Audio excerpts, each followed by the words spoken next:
Bueno, un detalle. ¿Qué tal? ¿Cómo están? Yo voy a volver a colgar en el muro alguna cuestión referente al parcial, pidiéndoles eh, que me manden seguramente un mail a mí y a algunos de los chicos, pero yo voy a ser el que lo va a manejar, con una fotocopia, una copia de su DNI y como attachment del mail, así que por favor ya vayan viendo cómo lo pueden hacer. Si obviamente les voy a pedir todos los mails a cada uno, que me los manden y los cuelguen en Facebook, etcétera, así puedo armar los distintos temas para el examen. Eh, si alguno tiene algún tipo de dificultad tecnológica, me lo tiene que hacer saber. Eh, Aunque sea un poco injusto, sea dispuesto que los que no han asistido a todas las clases puedan asistir a partir de ahora. Yo también voy a mirar ya sé quiénes asistieron y quiénes no. Y bueno, todas esas cosas las voy a ir mandando por mensajes así como he hecho hasta ahora en el grupo. Y no sé, voy a ver si alguno de estos días uso la aplicación esa de Sala para poder charlar antes del examen un poquito con todos como algo previo. Bueno, ¿vamos a empezar? Igual después lo escribo, así que no se hagan problemas, no se hagan problemas si no me escucharon, no pasa nada. Eh, a ver, este, no sé si ustedes se dan cuenta, pero en el fondo lo que se estuvo diciendo fue que hubo un modelo marxista, un modelo, a ver si me puedo agrandar y ver sus comentarios. Ahí está, pantalla grande, muy bien. Buenas tardes, hola profe, ¿se escuchan bien? Bueno, muy lindo. Bueno, sigamos. Gracias, Ezequiel. Bueno, o sea, hubo un modelo marxista o comunista, digo, hasta el año 89, básicamente Europa del Este, Rusia, China, con su modelo propio también comunista. De hecho, hubo un liberalismo fuerte, porque no hablan de Estado de Bienestar liberal, es un poco contradictorio, pero bueno, un modelo que siguió siendo liberal en los Estados Unidos y cantidad de formas intermedias, de las cuales hoy vimos la socialdemocracia, que fue la forma que la socialdemocracia o socialcristianismo, según cómo se haya encarado, básicamente en Europa, y algunas formas parecidas a esto, intermedias, en los países latinoamericanos. Algunos van a decir que eran formas populistas, otros estados de bienestar, bueno, digamos, y en todo el mundo hubo otras formas que buscaron, muchas veces los estados en general buscaron no ser ni de un bloque ni del otro, o al menos no estar absolutamente bajo, o sea, hubo muchísimas alternativas políticas, no es que todo fue marxismo o liberalismo, hubo muchas. Hoy vimos socialdemocracia o Estado socialdemócrata, Estado social cristiano, para que tengan una cierta idea de lo que pasó. Ahora, el mundo a nivel político estaba dividido en dos. ¿eh? Europa del lado norteamericano, digamos así, y América Latina también, en general, África un campo de batalla entre ambas potencias, Europa del Este y la Unión Soviética, bueno, el comunismo, China hay otro bloque comunista distinto, y el sudeste asiático también, lugar de disputa, porque en la Guerra Fría, que fue entre el 45 y el 89, las guerras no se libraron en forma directa entre Estados Unidos y la Unión Soviética, sino que se libraban por intermedio de otros. En América Latina, bueno, Cuba fue un caso raro, y una revolución comunista que triunfó, pero por ejemplo en El Salvador, Nicaragua, etcétera, hubo guerras, se llamaban de baja intensidad, en las cuales se enfrentaban las potencias a través de terceros. Entonces, todos los conflictos locales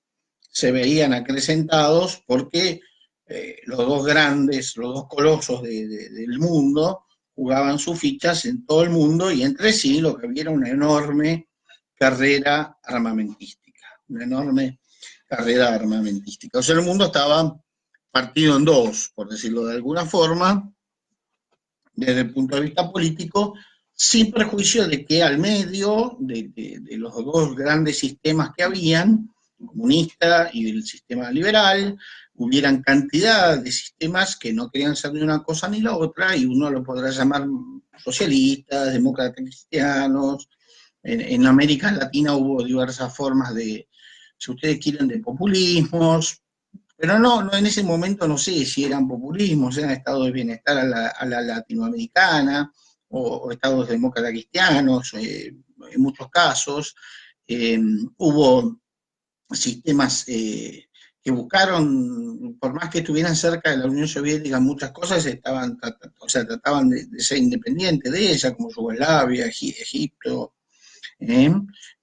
O sea, no es que todo se limitó a este y oeste y dos sistemas y nada más. Hubo muchos. Eso es una cosa como que en general tendemos a creer que el mundo era bipolar. El mundo no era bipolar desde el punto de vista militar, pero no desde el punto de vista de los sistemas políticos reales que había en cada estado.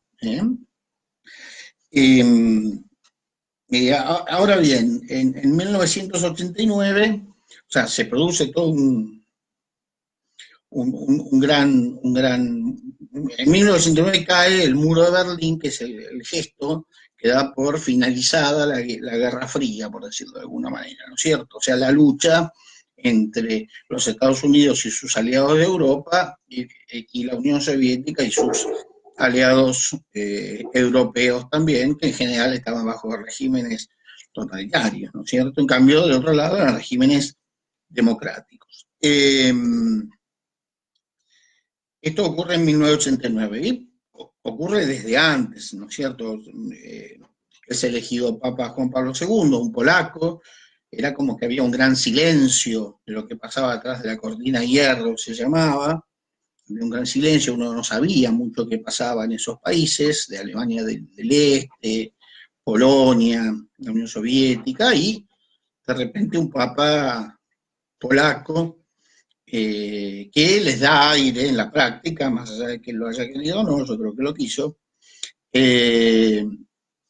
¿A qué época se refiere ahora? 1987, más o menos. 1980, a ver, la guerra de Malvinas fue en el 84, 83, empezó Alfonsín, 82, ya debe haber estado Juan Pablo II. Bueno, al mismo tiempo, de a poco, el sindicato Solidaridad en Polonia se anima a hacerle frente al régimen soviético. Digo soviético porque por más que las autoridades a las que ellos se enfrentaban eran polacas, en la práctica estaba siempre el miedo de que vengan los tanques rusos, como había pasado en Hungría, como había pasado en Checoslovaquia. En Checoslovaquia se intentó la primavera de Praga, una especie de socialismo, digamos así, lindo, y bueno, fue sofocado a bombazo limpio por los tanques soviéticos, ¿no es cierto? Entonces, uno, cuando estos movimientos, los polacos se levantaron en los astilleros y los movimientos gremiales a través de Lech Walesa, uno esperaba que fueran aplastados por Rusia, y no fueron perseguidos por los regímenes, no fueron aplastados, y en esto tuvo mucho que ver la existencia de un papa polaco que además se daba el lujo de ir a visitar Polonia y congregar 2 millones, 3, 4 millones de personas, cosa que era una cosa absolutamente increíble, impensable, absolutamente impensable. Al mismo tiempo, se desarrollan las tecnologías de la comunicación, las tecnologías informáticas, las tecnologías de cohetes, etcétera, etcétera, y acá Estados Unidos le saca, y todo Occidente, al ser un sistema mucho más abierto, le saca una ventaja espantosa a la Unión Soviética a nivel de capacidad, por más que ambos se podían destruir, porque en esta lógica de locura de la Guerra Fría, a ver quién juntaba más cohetes que podía romper al otro. Sin embargo, la Unión Soviética no podía equiparar a los Estados Unidos, no podía equiparar a los Estados Unidos, sobre todo con el tema de lo que llamaba unos misiles, un escudo de misiles, que si el otro te mandaba misiles, te morías igual, digamos, al final, pero bueno, por lo menos en el aire volaban unos cuantos. Después el mundo iba a hacer alguna de esas series, ¿no? Está todo destruido, pero bueno, en teoría iban a ganar los norteamericanos. Ahora, ¿qué pasó en la caída del muro de Berlín? Es que es una cosa que Occidente por ahí no se daba cuenta de lo que pasaba, y lo que pasaba era la pérdida de legitimidad, o sea, los ciudadanos no obedecían, los ciudadanos de Alemania de Oriental, de Polonia, de Rusia, que durante todo un montón de tiempo se habían obedecido al régimen comunista, no se lo bancaron más, no se lo bancaron más en sentido propio. ¿Ah? O sea, no quisieron obedecer más. Esto no se podía ejemplificar y poner de manifiesto, y por eso es tan importante estas visitas del Papa a Polonia y las manifestaciones públicas de los mineros polacos que se le animan de alguna manera a la Unión Soviética, porque esto, ante toda Europa oriental, que para nosotros era algo desconocido, se conocía lo que estaba pasando, y al final el gigante parecía que tenía los pies de barro, ¿no es cierto? Y tenían los pies de barro porque ellos mismos no estaban convencidos de lo que estaban haciendo, porque habían llegado a un régimen opresivo ridículo, por decirlo de alguna forma, o demasiado estricto, y además no le daba solución a los problemas reales de la gente. Alemania había quedado partida en cuatro después de la Segunda Guerra Mundial, bueno, tres partes, las que le tocaba a Francia, Inglaterra y Estados Unidos, están juntas al poco tiempo, y la parte de la Unión Soviética pasa a ser Alemania del Este. Ahora, Berlín, que queda en el medio de Alemania y está rodeada, digamos así, por Alemania del Este, hay todo un pedazo, hay las tres cuartas partes de Berlín que sin embargo pertenecen a Alemania Occidental, porque eran las partes que habían sido norteamericanas, inglesas y francesas, digamos. Entonces, en un pedazo de la ciudad se vivía en un régimen de libertad, de democracia, qué sé yo, y en el otro pedazo se vivía en un régimen asfixiante a nivel ideológico, y además se vivía mal, digamos, ¿no es cierto? Yo les recomiendo ahí la película La vida de los otros, es un peliculón, y uno ve realmente cómo era la cuestión, ¿no es cierto? Cómo es un peliculón. Otra es Goodbye Lenin. A mí me encanta que vean películas, y de ser posible es la mejor manera si es buena, de visualizar cómo fue la historia. Ahora, ¿qué pasó? El que quería cruzar el muro que separaba la ciudad, lo mataban, literalmente. Obviamente que siempre los que querían escapar eran de Oriente a Occidente, o sea, eso es así. A mí me podrán no caer muy simpáticos los norteamericanos, pero la verdad es que la gente quería salir de un régimen opresor y lógicamente quería un régimen de libertad, es bastante razonable. Y un buen día, una noche, algunos quisieron cruzar el muro, pero y la policía militar y los militares que estaban sobre el muro, en lugar de dispararle, los dejaron pasar. Al rato, que Bárbara Gonzalo ahí ella le puso la película para que la puedan visualizar, o realmente veanla un ratito, que ya tienen tiempo. Bueno, y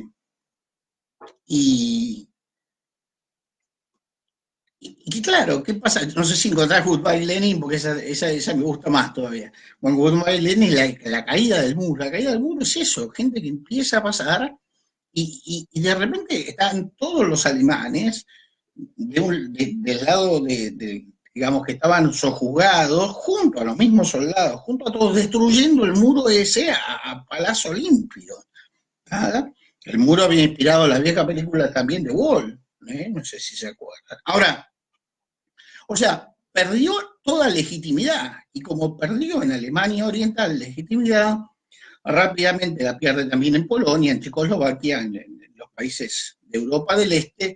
No se sabía qué iba a pasar con la Unión Soviética decide replegarse sobre sí misma, pues no podía bancar todo ese imperio que tenía, y queda Rusia, que es gigantesca y le da cierta libertad a otros países que surgen de las viejas nacionalidades, Ucrania, Georgia, ¿tá? Uno podía suponer que eran puro nombre, pero no, existía gente que era georgiana, existía gente que era ucraniana, existía gente que era lituana. Se produce un cambio brutal de situación. Ahora, Rusia pone sus límites también, dice, bueno, hasta acá.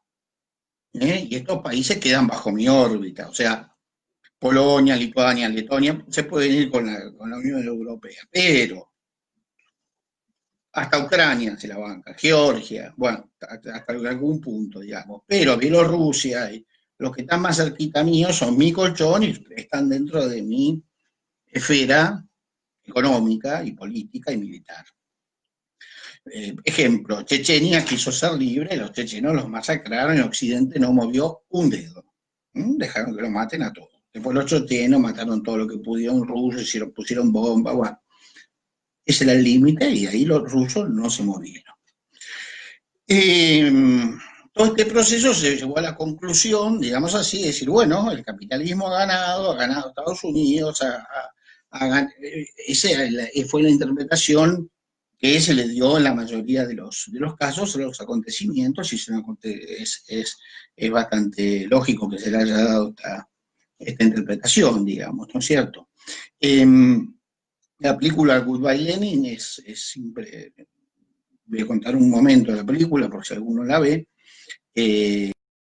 Cuando cruzan el muro, un grupo de jóvenes y van a Occidente a gozar de la libertad, caen en una especie de prostíbulo, qué sé yo, y caen en un baile de caño, ¿no? O sea, un poco la libertad de Occidente era bailar en un caño, pero bueno, eran obviamente más libres que lo que había sido en la Unión Soviética. La Unión Soviética también se incorpora en alguna medida no es un sistema propiamente una democracia liberal, digamos, más bien estos países tienen así como sistemas muy, no los llamaría populistas, muy autocráticos, lo que era el viejo Partido Comunista de alguna forma sigue gobernando sin esa ideología. Y todo el resto de Europa del Este, de una forma o de otra, también va dejando la ideología comunista y pasan a estar dentro del sistema de mercado. Algunos países no quieren entrar el sistema de mercado, como Polonia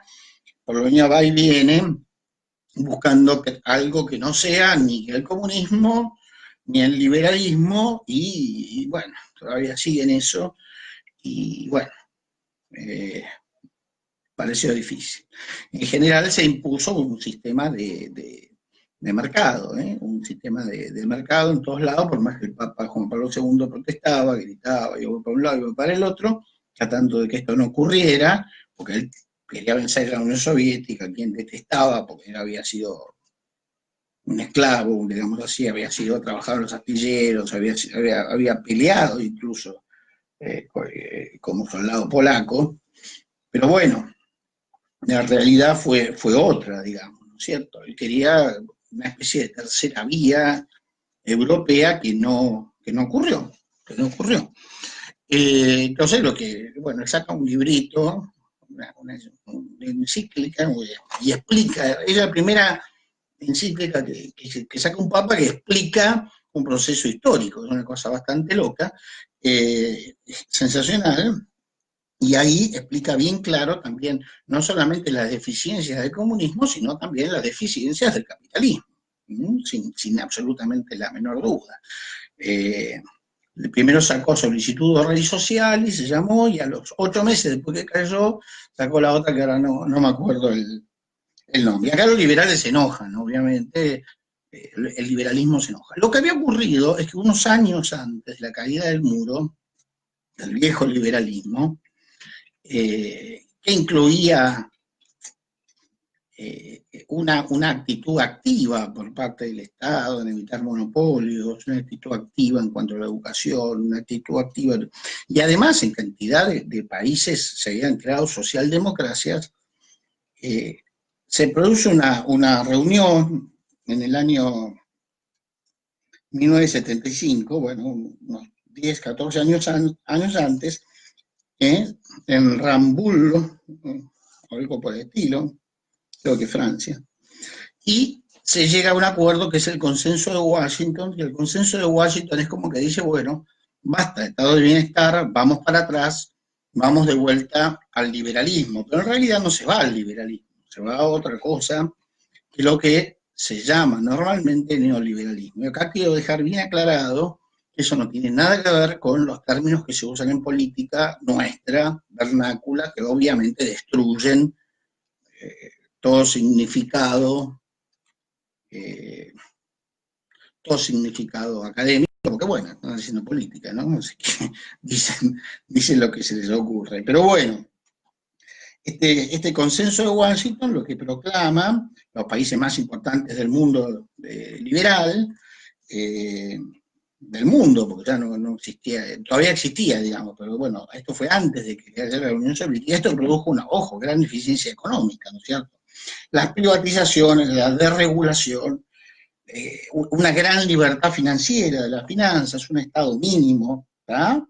O sea, este hecho de tipo político da como resultado económico una enorme diferencia de utilidad desde el lado occidental a lo que había era la Unión Soviética. Ahora, a ver, al mismo tiempo que ocurren estos hechos históricos, va ocurriendo un proceso que podríamos llamar tecnológico, de mayor vincularidad, un proceso tecnológico a través de Internet, a través de las comunicaciones, a través del comercio, por el cual todos los países empiezan a, y todos los ciudadanos de los países empiezan a tener mucho más relación entre un país y otro. O sea, y más después de la caída del muro de Berlín, o sea, ya no hay enemigos aparentemente a la vista, y entonces, digamos, más que ganar el liberalismo, lo que gana en ese sentido es un proceso de globalización. Y acá vamos a distinguir dos temas, porque en general se habla de proceso de globalización como si fuera proceso de neoliberalismo globalizador. Y esto es errado, es erróneo. El proceso de globalización en sí mismo es un proceso de mayor vincularidad por la existencia de nuevas tecnologías. O sea, podría haber estado, digamos, adentro el contenido, podría haber sido liberal, podría haber sido socialdemócrata, podría haber... No, me acuerdo Juan Pablo II hinchaba con la globalización de la solidaridad, nadie le da bola, obviamente. O sea, el contenido podría ser cualquiera, pero como proceso de mayor vincularidad, va más allá de la ideología con la que vino adentro, que es la ideología neoliberal. En la próxima clase vamos a dar bien a fondo neoliberalismo y también populismo, pero el neoliberalismo básicamente tenía un mensaje, quizás lo explica bien Fukuyama, ¿no es cierto? En un librito que se llamó El fin de la historia del último hombre, de alguna manera consideró que se había llegado al final de la historia porque no se podía obtener nada mejor. Un japonés, cara japonesa, digo, de raza japonesa norteamericana. La historia se había acabado porque habíamos llegado al máximo lograble, no porque no hubieran acontecer hechos, sino porque no podía haber, desde un punto de vista filosófico, nada mejor. O sea, la democracia, entendida democracia como democracia al estilo norteamericano, también, si ustedes quieren, europeo, no puede existir un sistema mejor que ese, tal y como se vive en Estados Unidos. Bueno, vayan y miren ahora lo que está pasando con los negros y con toda la población, y me van a decir si puede haber un sistema más democrático o no. Bueno, pero él creía eso, y los puso en su libro, y lo fundamentó muy bien. Eh, Al mismo tiempo, él unió esto con el fenómeno de acumulación de riqueza, con el capitalismo, y ya no con el viejo capitalismo que partía de digamos así, de la actividad privada y de la actividad personal y del propio desarrollo de la libertad, que era lo que había existido hasta ese momento, para pasar a un liberalismo de eficiencia, un neoliberalismo que se basa en un principio de utilidad, mucho más importante que la libertad es cuánto gano. ¿No? Quizás me mate para que sea libre andar en Uber y no me mate si en China no hay libertades. ¿Tá? Me preocupe mucho más que Uber pueda funcionar en China porque eso lo hace más eficiencia y da más ganancia. Ese nuevo liberalismo reemplaza en realidad el valor de la libertad por el valor de la eficiencia. Algunos van a insistir con que este valor de la eficiencia es producto del mercado, pero en la realidad práctica, no estoy hablando de aquellos liberales que siguen sosteniendo el mercado y que yo como una cuestión académica, digamos, que ellos creen que se da en la realidad, pero es obvio que no se da. En la realidad, ¿qué se da? Se dan grandes corporaciones, empresas multinacionales y, bueno, y otras formas que son las que tienen el poder real desde un punto de vista. Es un nuevo capitalismo, es un neocapitalismo muy distinto del viejo capitalismo, que era simplemente acumular riqueza para producir más y yo generaba crecimiento económico. Obvio que ese capitalismo también generó la esclavitud, o se aprovechó de la esclavitud, tuvo el problema de las relaciones centro-periferia, norte-sur, pero bueno, eso ya es meternos en camisas de 11 varas. Y la tercera pata, que en general no se les da bolilla de este esquema de Fukuyama, uno, la democracia norteamericana es la mejor que puede existir, segundo, la acumulación capitalista utilitaria, que él llama mercado, pero en realidad es un capitalismo utilitario, es reemplazar la libertad por la eficiencia, y la tercera pata es la acumulación tecnológica. Este es el gran descubrimiento para mí de Fukuyama. Fukuyama lo que se da cuenta es que la tecnología como tal, la acumulación tecnológica es tan imparable o más que la acumulación capitalista. ¿eh? Y la acumulación tecnológica es digamos, que a cada invento y cada aplicación y le sigue otra más importante y otra más importante y otra más importante. Lo que ustedes ven con nuestros teléfonos, una vez por año, antes lo cambiamos, andamos en malaria cada 2 años y medio, 3, bueno. Pero de hecho vamos como en una acumulación tecnológica permanente, por ejemplo, en los celulares, por ejemplo, pero en todos los ámbitos, en todos los ámbitos. Eso también ocurre en cuestiones como, no sé, piensen en que hoy la vida puede ser no creada, pero casi, puede ser casi creada. Eh, y toda esta revolución tecnológica, obviamente, que trae cantidad de beneficios y los trajo de toda la vida, pero empieza a encontrar límites, empieza a encontrar límites reales, hasta dónde esta acumulación tecnológica nos pone en riesgo la salud humana, hasta dónde nos pone en riesgo la tierra, hasta dónde nos pone en riesgo lo ecológico. ¿Por qué? Porque además lo tecnológico tiene muy metido dentro del tema de la utilidad económica. Supongamos, alguien crea una nueva tecnología, pero bueno, pará, macho, primero déjame terminar el petróleo, administremos el agujero de ozono y qué sé yo, que nadie se muera demasiado, que haya unos cuantos muertos de cáncer, pero nada que sea demasiado espantoso, que dure en el tiempo, terminemos, saquemos la mayor guita posible del petróleo, y cuando terminemos con el petróleo, ahí iremos con el hidrógeno, con el agua, todas cosas que hoy están. Sin embargo, no están en el mercado. Porque ustedes dirán, porque son más caras. No es porque son más caras. Es porque primero terminemos con el petróleo. Se hace pelota el ambiente, lo vamos a administrar, no se va a terminar de hacer pelota del todo. Bueno, este virus parece que vino de no sé qué.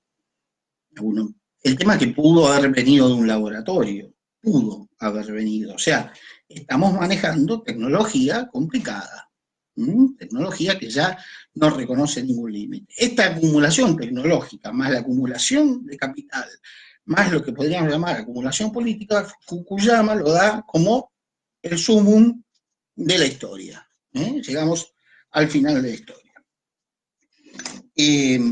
Y esta parte sí ya no es el proceso de globalización, sino que es la globalización como ideología neoliberal. La globalización como ideología neoliberal. Entonces, no es lo mismo la globalización como proceso de mayor vincularidad, como proceso de que haya perdido la Unión Soviética la batalla, gracias a Dios. No es un proceso que tan claro hacia la libertad ni hacia la democracia, sino que también ocurre esto de que de alguna manera empieza a manejar el mundo los grandes manejadores del capital, y no es simplemente cada uno de nosotros con lo que ponen en el mercado, como todavía muchos liberales de buena fe creen. Muy bien.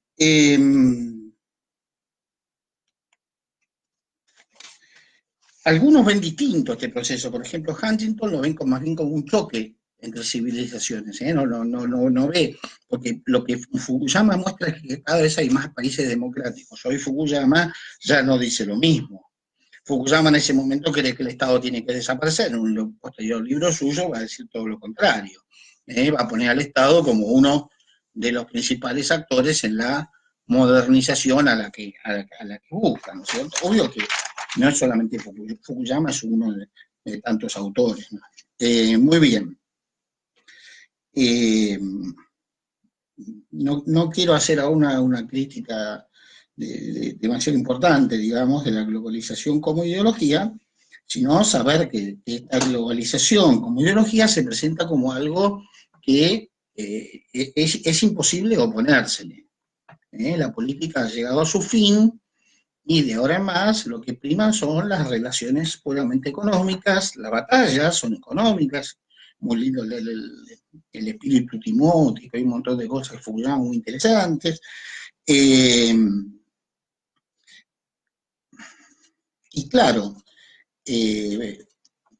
ya desde mucho antes habían surgido algunas voces críticas, sin entrar muy a fondo, pero por ejemplo Augusto del Noche, un filósofo, decía que el liberalismo, con lo que yo estaba diciendo, perdía el valor de la utilidad, de la libertad para pasar al valor de la utilidad, pero que el marxismo también perdía la idea revolucionaria. Agarre cualquier marxista que camine por ahí a ver si de verdad está haciendo la revolución o si es puro bla, bla, bla, y en realidad se vuelve simplemente ateo. Pero ambos empiezan a compartir, liberales y marxistas, el ser burgueses, el ser burgueses. Esta sociedad tecnológica es un poco lo mismo, o proceso de globalización como ideología es un poco lo mismo que aquello que dijo Einstein, ¿no es cierto? Máxima perfección en los medios, en cuanto a capital, en cuanto a utilidad, en cuanto a tecnología. Todo este proceso da más ganancias. Lo que pasa es que genera más pobres. Quizás en una distancia menor que lo que había antes, eso es cierto. No hay que negar que la utilidad total es mayor. Ahora, el bien común, después vamos a verlo, es menor, pero eso es otra historia. En los números, en los papeles, el número parecía bueno, parecía bueno. No se está mirando, obviamente, la distribución de la riqueza, ni muchísimo menos, ¿está? Algunos autores hablan de un totalitarismo de la actividad técnica, como Hannah Arendt, habla de ese, en el fondo esto está también muy inspirado en la iglesia, en la idea de la tecnología como progreso ilimitado, de Comte, de San Simón, que de alguna manera son los que terminan ganándole tanto al liberalismo como al marxismo. Arendt, en esa misma época, en el 68, dice que ojo con el progreso de la ciencia, porque a veces no es progreso y nos puede llevar al fin de la humanidad, ¿no es cierto? Del Norte dice que desaparece la idea de lo verdadero para pasar a ser lo importante, lo original, lo nuevo, lo sincero, si sos auténtico, ¿está? Todo ese tipo de palabras que muchos no quieren decir, o sea, sos bueno o sos malo, ese cuadro es lindo o es feo, no importa, es auténtico,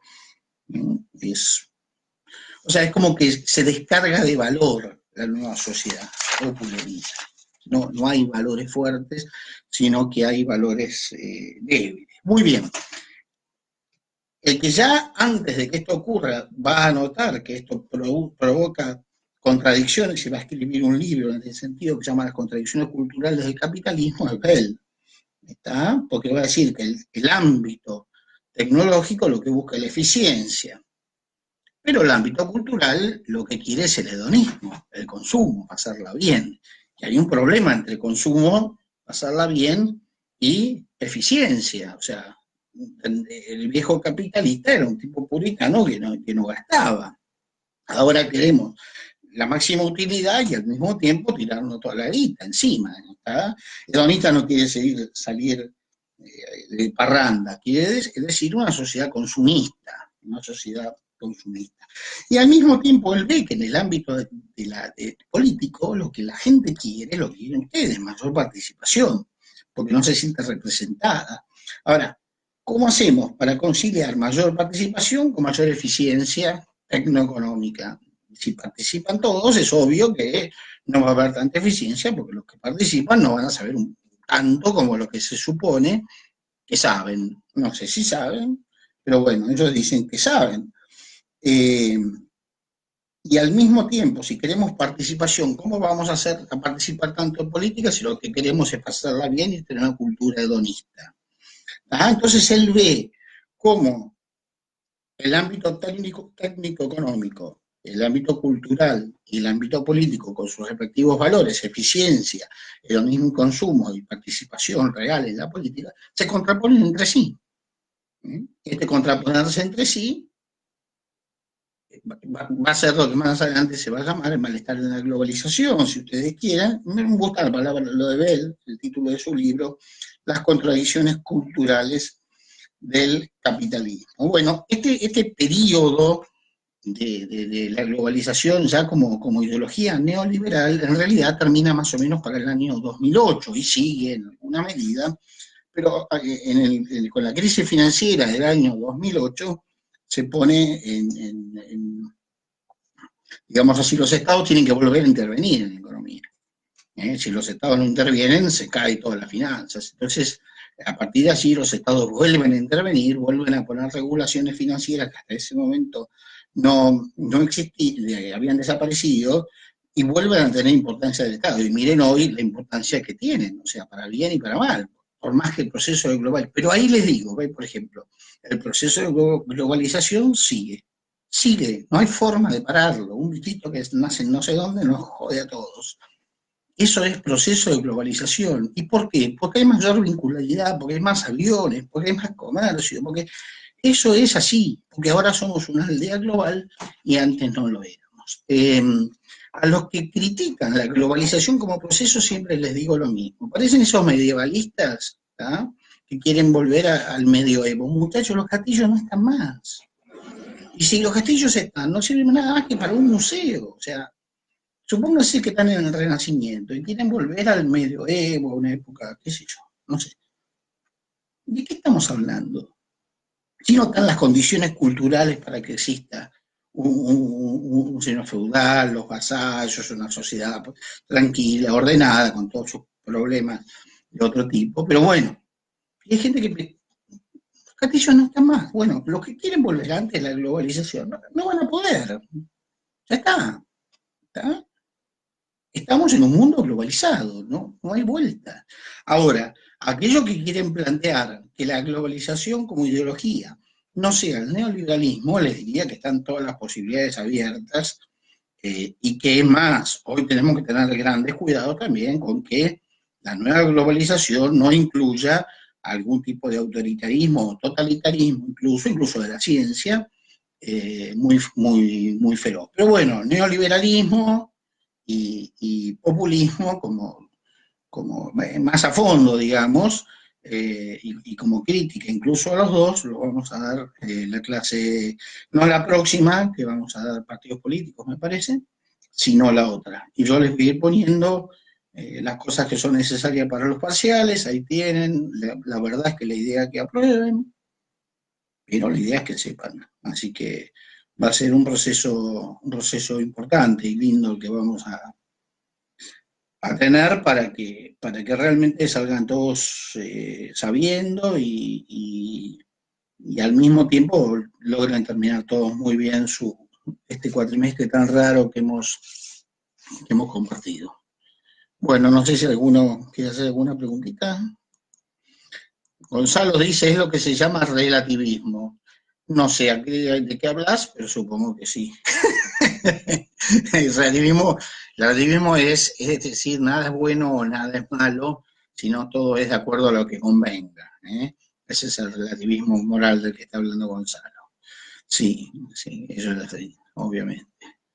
No sé si hay alguna preguntita. Bueno, ahí tienen dos películas lindas para ver, pero sobre todo estudien. Bueno, nos vemos el jueves. Chau, hasta luego.